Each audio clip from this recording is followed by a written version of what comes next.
საღამომშვიდობის და ძვირფასო ტელემაყურებლებო, ეთერშია გადაცემა ნაცნობი სახეები.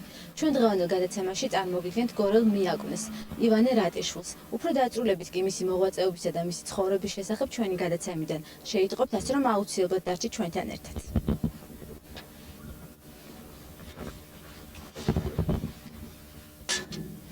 ბიოგრაფიული შტრიხები. ივანე რატიშვილი დაიბადა 1920 წლის 27 თებერვალს სოფელ მეჯვრისხევში. 1940 წელს დაამთავრა გორის აგროტექნიკუმი. სამხედრო სავალდებულო სამსახურში გაიწვიეს 1940 წელს. 1941-45 წლებში იგი იბრძოდა მეორე მსოფლიო ომში, ძირითადად პრუსიის ტერიტორიაზე. 1946 წელს დაბრუნდა გორში. 1947 წელს შევიდა გორის ნიკოლოზ ბარათაშვილის სახელობის სახელმწიფო ინსტიტუტში, რომელიც 1951 წელს დაამთავრა. 1948 წელს დაოჯახდა. 1951 წელს ქარელის რაიონში, სოფელ ბრეთში იწყებს მუშაობას პედაგოგად. 1956 წელს ბრუნდება მშობლიურ ქალაქში, გორის მესშვიდე სკოლაში იწყებს მუშაობას პედაგოგად და სამნეო ნაწილის გამგედ. 1966 წელს პირველ საშუალო სკოლაში გადადის სამუშაოდ, საიდანაც გადის პენსიაში. 1992 წელს ივანე რატიშვილს ჰყავს მეუღლე, ლოლო გეგეშიძე, 2 შვილი, ნაილი და ნანა, 4 შვილიშვილი, ხათუნა, ია, გიორგი და თაკო, 3 შვილთაშვილი, მიშიკო, თედო და ნუცა.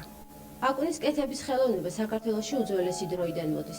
ჩვენს ქალაქში უამრავი მიაკვნე ცხოვრობდა, რომელთა ხელით შექმნილი აკუნები ჯერ კიდევ ინახება უამრავ ოჯახში. გადავწყვიტეთ მიაკვნე ვანო რატიშვილთან მივსულიყავით სტუმრად. ვანო რატიშვილს კოსტევას ქუჩაზე საკუთარ სახლში შევხვდით. იგი თავისი ასაკის მიუხედავად მოძრავი და ენერგიული კაცია, ამაყობს თავისი ოჯახით, შვილებით, შვილიშვილებით, შვილთაშვილებითა და სიძეებით. გორელი რატიშვილები შთამომავლობით მიაკვნე ხელოსნები არიან. გვარის ტრადიციას დიდმა ვანომ ჯერ კიდევ მე-19 საუკუნის შუახანებში დაუდო სათავე, როცა გორი ხელოსნების მექად იწოდებოდა. ჩვენს გვარში რაც აკვნებია გათლი, გაჩარხული, გამოთვლელი მანქანაც კი ვერ იანგარიშებს, ამბობს ვანო რატიშვილი. იგი იმ დროს იხსენებს თუ როგორ დაეუფლა მეხარატის ხელობას და როგორ შრომობდა ხოლმე მამას შეგირდებთან ერთად. მამაჩემი რომ მოხელე იყო, მამაჩემის სქერით რომ მუშაობდა სახელოსნოში, მეც მოინტერესებდა და მიყვარდა შრომა, რა თავარია. ტერიტორიულად ხო ნახეთ, რამ სიდიდო ბაღი იყო ერთი მეორე, ვამუშავებდი, ვეხმარებოდი მამას.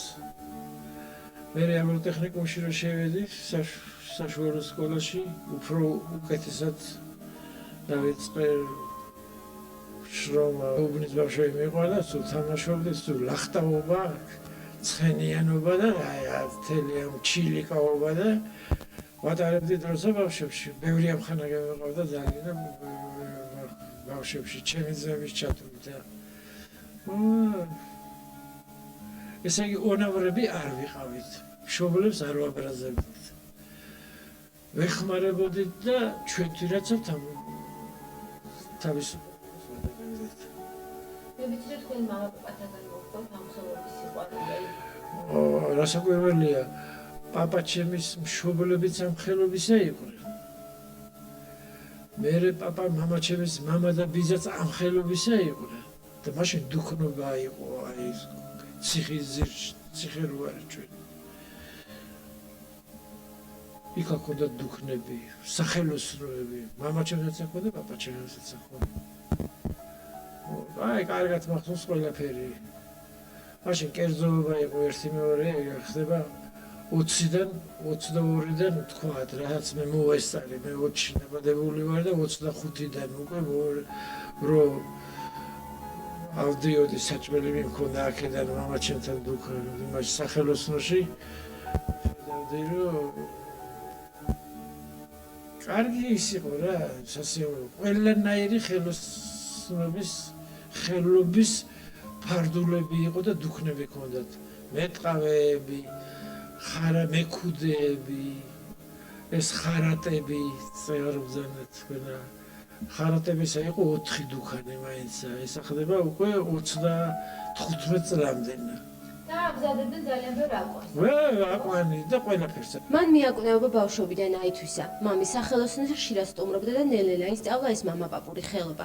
იგი სიყმაწვილეში აგროტექნიკუმის კალათბურთის გუნდში თამაშობდა. მასთან ერთად თამაშობდნენ ბავშვობის მეგობრები ვასილ ფიდიური, კოლია ჯავახიშვილი, ჟორა ბენიევი, იაშა ზედგენიძე, ირაკლი ოქროპირიძე. უმეტესობა მისი მეგობრებიდან მეორე მსოფლიო ომში დაიღუპა. ვანო რატიშვილიც მეგობრებთან ერთად გაიწვიეს სამხედრო სამსახურში. ხშირად ბრძოლის დროსაც შეუხსენებია თავი ხელობის წყურვილს და შეძლების დაგორად ახერხებდა ენერგიის გახარჯვას. ომიდან დაბრუნებული თავის ტრადიციულ საქმიანობას დაუბრუნდა. 6-7 აკვანს ყიდდა დღეში. ამ ბოლო 10 წლის განმავლობაში კი მხოლოდ 6 აკვანი გაყიდა. ვანო რატიშვილი მიიჩნევს, რომ მიაკვნეობა ფაქტიურად აღარ იარსებებს საქართველოში. გორში იყვნენ ჩვენი ხელობისა თითქმის 12 კაცი. 12 კაცს გამოხონდათ ბაზარზე აკვანი. თითოს გამოხონდა 6 და 5. ზოგსა 7-იც. ესა 12 საათზე უკვე აკვანი ბაზარზე აღარ იყო, ისე იყიდებოდა და ეხლა 15 წელიწადიაში ვერ გადაგაღებინეთ და არც არის საჭირო რომ გადაგაღებინოთ. 12 წელიწადი აკვანი მიდგა და ვერ გამეყიდეს. გაკეთებული აკვანი. აღარავის აღარ უნდა. და ამაზე რა თქმა უნდა გულწრფელად თავის თავად. აი ეს შრომა აკვანს, ეს შრომატევადია და ფაქტიურად ძალიან დამღლია. შრომატევადია რა, კაი ზაფხულის დღეში. მე ბევრჯერ დილით რო დამეწყია თავისუფალი ყოფილი საღამოზე დამთავრებია. ხო აი დიდი აკვანი რა და მასა ვერ დაამთავრებ ამ დღეში ეს ბატონო ვანომ და ქალბატონმა ლოლამ ერთმანეთი 1956 წელს გაიცნეს. ნაცნობობა სიყვარულში გადაიზარდა და ბოლოს დაქორწინებაც გადაწყვიტეს. ქალბატონი ლოლაც პროფესიით პედაგოგია. იგი მეუღლეს ყოველთვის ეხმარებოდა სახელოსნოში და ძალიან მოსწონდა მის მიერ შექმნილი საოჯახო ნივთები. გავიცანი 46 წელში, როცა დაბრუნდა ფრონტიდან. ბიძამისის ოჯახში, სადაც ცხოვრობდით გმურად მე. მე რა თანდათან რა ვიცი, ნაცნობობა გაგრძელდა და ასე რომ ბოლოს გადავწყვიტეთ გაქორწინება. მე მაინც ერთი წელიწადი მუშაობდი სამტრედიის რაიონში, ჩემს რაიონში მასწავლებლად და მე წამოვედი რომ დაქორწინდით მე აქეთ გადმოვედი. მან როგორც ასეთი დადებითი პიროვნება არის იმხრივ რომ ძალიან მოყვარია. უაღრესად ერთგულია ოჯახისა და შვილებისა. მუშაობდა სკოლაში მასწავლებლად. თან მამისაგან ხელობა ქონდა მასწავლი ხარატობა და ხანდახან იმაზეც მუშაობდა ხოლმე. ახლა რაც დაამთავრა სკოლაში მოღვაწეობა, მე ძირითადად თავის და მოგწესრიგე საქმიანობა და ხელობა რამდენად რჩებოდა დრო თქვენთვის ეს მოიქცე ყურადღება ეს თავის საქმეში. რა თქმა უნდა, ახლა სკოლაში მუშაობის დამთავრების შემდეგ თავისთავად ცხადია მუშაობდა სახელოსნოში და ასე რომ ოჯახს ეხმარებოდა ეკონომიურად ამ მხრივ. ყოფილი ვიყავით მაინც. მოგწონდა იმდენად, რომდენადაც მოთხოვნილი ვარ გორცილო. ამ შედეგს. ვეხმარებოდით პატარ-პატარ ცოტა საქმეს უკეთებდით, რაც დაჭირდებოდა დახმარება ოჯახის წევრებიც. ეს ხელობა რატიშვილებს სისხლში აქვთ გამჯდარი. ამ ხელობის გამგრძელებელია გიორგი 14 წლის, რომელიც მე-6 სკოლაში მე-9 კლასში სწავლობს და კარგად ეუფლება ღვთით კურთხეულ და კეთილშობილურ ხელობას. ბატონი ვანო გიორგისთან ერთად დიდ დროს ატარებს და თან უამბობს იმ ტრადიციების შესახებ, რომელიც მათ გვარს გააჩნია. როგორც საუბარში აღნიშნავს, მამამისი თავის შეგირდებთან ერთად ლოცვას აღავლენდა, დალოცავდა აკვანს და იმ ჩვილს, ვინც მასში უნდა გაზრდილიყო. აკუნის ლოცვა მამისგან ბატონო ვანომაც ისწავლა. ჩვევადექს აკუნის თლისას თან ჩურჩულებს გულიდან ლოცავს იმ ბავშვს, რომელიც ამ აკვანში გაიზრდება. აი ამ პატარა აკვანს უფრო 1000-ჯერ მეტი დრო და ენერგია სჭირდება, ვიდრე ჩვეულებრივი დიდი ზომის აკუნებს. წინა საუკუნეებში უშვილობისა და ბავშვის ავადმყოფობის დროს მშობლები ხატს ასეთ პატარა აკვანს წირავდნენ. მაშინ ასეთ აკვანს მსხვერპლის დანიშნულება ჰქონდა.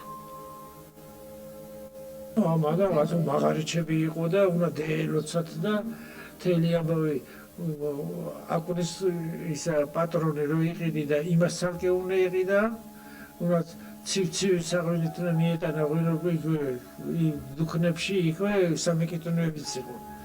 და ესენი კიდე გაიჭიმებოდნენ პაპაჩემები და მამაჩემი და ჩემი პაპა, მამაჩემის მამა გაიჭიმებოდნენ და აბა იმათაცა უნდა მიეტანა და კარგად თვალს აკიდებდნენ რაღაცა და წავიდნენ და წაიღებდნენ. დაიკარგება საქართველოში მეაკუნეობა ამერიკელებს? შეიძლება სხვანაირად წავიდეს და ისე აღსდგეს, მაგრამ მე ვფიქრობ, რომ ეს მედიცინა ისე მიდის, რომ ეს მედიცინამ გამოიგონა და მედიცინა თქვენ პატარა იყავით, რომ თავიდანვე იძახდნენ, აი ამ 20 წლის, 30 წლის წინარე ექიმები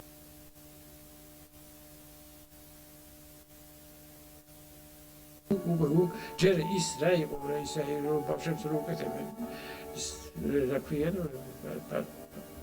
პაპრესო ეგა სად იყო ჯერ რომ ექიმები აღ შეიძლება ვაყაში დაწოლა უბრუნდებაო ისე ხერხემალი ვარ სწორი ის დებიან ერთი მორა ეს ახლა ხან ხდება ეგავე წინათ სულ როგორ შეიძლება ბავშვები აკუნა შეიძლება მამა პაპა კი არა საუკუნეების ძიდნენ მაგაში ასე მაგრამ დაიკარგება. დაიკარგება აუცილებლად დაიკარგება ეს დაჩება რელიკვიათა ისე რომ ბატონი ვანა თავის ოჯახთან ერთად გვეთხოვება და თან გულის ტკივილით აღნიშნავს, რომ მიაკვნეები ვეღარ აგრძელებენ ტრადიციას, რადგან საქართველოში აკვნები აღარ სჭირდებათ. თუმცა იმ დალოცვას, რაც მის გულიდან მოდის, არ იშურებს, არც თავისი ოჯახისათვის და არც რეგიონის მოსახლეობისათვის. ყველას უსურვებს სიკეთეს, მშვიდობას, დოვლათსა და ბარაკას. კარგს უსურვებდი, ბედნიერებას უსურვებდი და ცოტა მეცოცხლა მე კიდე რომ მეცქირე ამათვის. და ჩემი მეუღლის ყოფილიყავით ერთად კარგად. ძირფასო ტელემაყურებლებო, ამით ჩვენი გადაცემა დასასრულს მივახვალ და ჩვენ ერთ კვირაში ტრადიციულად შევხვდებით ერთმანეთს და ისევ თქვენთვის საინტერესო პიროვნებას გაგაცნობთ. დიდი მადლობა ყურადღებისათვის, ნახვამდის.